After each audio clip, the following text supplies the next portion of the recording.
Hello नमस्कार आप सभी को स्वागत है आपका अपने यूट्यूब चैनल पर। जैसे कि आपको पता है जो एग्जाम पॉइंट ऑफ व्यू से जो इम्पोर्टेंट टॉपिक हैं उसकी हमने एक सीरीज चला रखी है जो आपको डेली बेसिस पे एक एक पॉइंट करके एक एक टॉपिक करके आपको मिल रही हैं और प्लेलिस्ट में आपने देख भी लिया होगा। आज का हमारा टॉपिक रहेगा ह्यूमन डिजीज, मानव रोग। चलिए, इसमें हम पढ़ेंगे चार टाइप से होने वाली बीमारियां, यानी कि जो पहले नंबर पे आता है बैक्टीरियल डिजीज, सेकंड होता है वायरस डिजीज, फंगल डिजीज यानी कि कवक रोग, और देन प्रोटोजोआ, प्रोटोजोआ से होने वाली बीमारियां। अब इसके अंदर देखिए, जो टीबी है, फर्स्ट ऑफ ऑल बैक्टीरिया वाली डिजीज जो होती है इसमें आता है टीबी।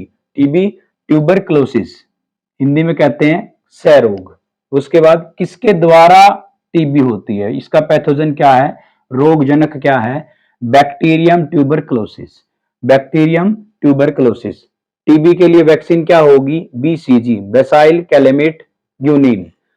टीबी के लिए बीसीजी का इंजेक्शन लगता है। नेक्स्ट आता है निमोनिया, निमोनिया का पैथोजन क्या होगा, डिप्लोकोकस स्ट्रेप्टोकोकस, इसके लिए वैक्सीन क्या होगी, डिप्लोकोकस। नेक्स्ट आता है टाइफाइड, टाइफाइड यानी कि हिंदी में कहते हैं मियादी बुखार, इसका पैथोजन क्या है, सेलमेनिया टाइफी। सेलमेनिया टाइफी नाम का एक बैक्टीरिया होता है जिसकी वजह से टाइफाइड नाम का रोग होता है। नेक्स्ट आता है सिफिलिस, सिफिलिस ट्रिफोनिया पैलिडियम, ट्रिफोनिया पैलिडियम नाम का बैक्टीरिया है जिसकी वजह से सिफिलिस नाम की बीमारी होती है, और ये यूरिन रिलेटेड बीमारी होती है और सेक्सुअली ट्रांसमिटेड बीमारी भी है। नेक्स्ट आता है डिप्थेरिया, डिप्थेरिया का किसका पैथोजन क्या बनेगा, कोर्नी बैक्टीरिया, कोर्नी बैक्टीरिया की वजह से डिप्थेरिया बीमारी रोग होती है। अब इसमें कुछ बच्चे जो हिंदी मीडियम वाले हैं उनको थोड़ा सा प्रॉब्लम हो सकता है, तो आप जो हिंदी में जो मैं बता रहा हूं उसके ऊपर फोकस कीजिए। जैसे कि कोर्नी बैक्टीरिया, तो इसको हम कोर्नी बैक्टीरिया ऐसे ही लिखेंगे, कोर्नी बैक्टीरिया। हिंदी मीडियम वाले थोड़ा ध्यान दीजिए। उसके बाद कोलेरा, कोलेरा का मतलब हेजा, हेजा किससे फैलता है, विब्रो कोलेरिया, इसका पैथोजन क्या होगा, विब्रो कोलेरिया। नेक्स्ट आता है लेपोरेसी, लेपोरेसी यानी कि क्या बोलते हैं लेपोरेसी को, कुष्ठ रोग। कुष्ठ रोग किससे फैलेगा, माइकोबैक्टीरियम लेपोरी, माइकोबैक्टीरियम लेपोरी। नेक्स्ट आएगा टेटनस, टेटनस किससे फैलता है, कैलेस्ट्रोडियम टेटनी, कैलेस्ट्रोडियम टेटनी। उसके बाद नेक्स्ट है आपका प्लेग, प्लेग फैलता है यर्सिनिया पेस्टी से, प्लेग किससे फैलता है, यर्सिनिया पेस्टी। ये थे आपके बैक्टीरियल डिजीज यानी कि जीवाणु जनित रोग। नेक्स्ट है आपके वायरस डिजीज, जो विषाणु से होने वाले रोग हैं।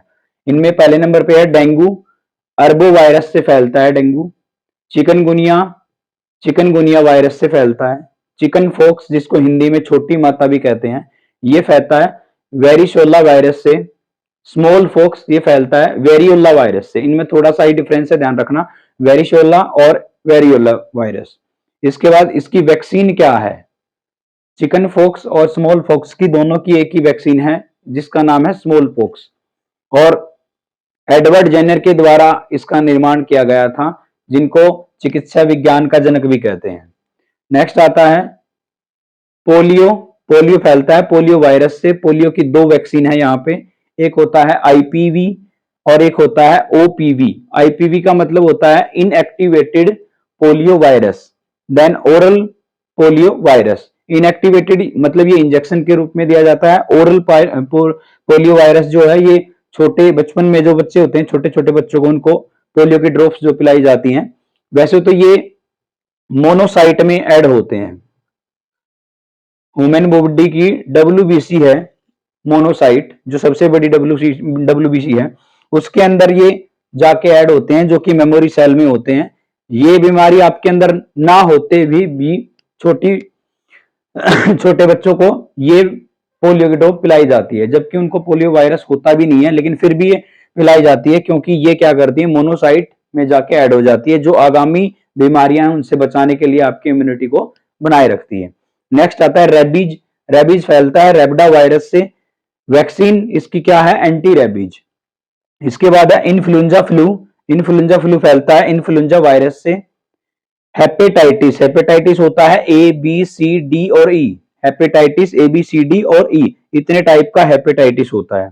इसके बाद मिसल्स, मिसल्स जिसको बोलते हैं खसरा, ये भी दो टाइप का होता है, एक जर्मन मेसल्स एक और एक मेसल्स खाली। उसके बाद Ebola virus, Ebola disease Ebola virus से होगी। बर्ड फ्लू, स्वाइन फ्लू, ये भी सारे के सारे वायरस से होने वाले रोग हैं। नेक्स्ट आता है आपका फंगल डिजीज यानी कि कवकों से होने वाले रोग। कवकों से होने वाले रोग में सबसे पहले नंबर पे है रिंगवॉर्म, रिंगवॉर्म यानी कि दाद।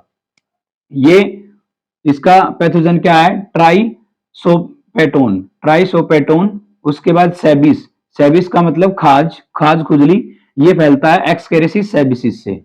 उसके बाद आता है अस्थमा, अस्थमा फैलता है एस्प्रीगिल फेर्मेटिस, एस्प्रीगिल फेर्मेटिस। नेक्स्ट है बाल्डनेस, बाल्डनेस का मतलब गंजापन, ये किससे होता है, डेंड्रफ नाम का एक फंगाई होता है, उससे बाल्डनेस नाम की बीमारी होती है। नेक्स्ट आता है एथलीट फिट, ये फैलता है टीनिया पेडिस से, tinea pedis is the pathogen of athlete fit. Next है प्रोटोजनल डिजीज, प्रोटोजोआ से होने वाले रोग। इनमें सबसे पहले नंबर पे है मलेरिया, मलेरिया जो है इसका पैथोजन होता है प्लाज्मोडियम। नेक्स्ट है स्लीपिंग सिकनेस, नींद का ना आना, ये फैलता है ट्रिपोसोमेना, ट्रिपोसोमेना, ट्रिपोसोमेना,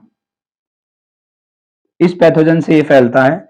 नेक्स्ट है एलिफेंटेटिस, हाथी पांव, हाथी के जैसा पांव हो जाना, ये वुचेरिया ब्रोंकाफ्टी से, वुचेरिया ब्रोंकाफ्टी से। नेक्स्ट है इसके बाद ब्लैक फीवर, ब्लैक फीवर फैलता है लेशमेनिया से।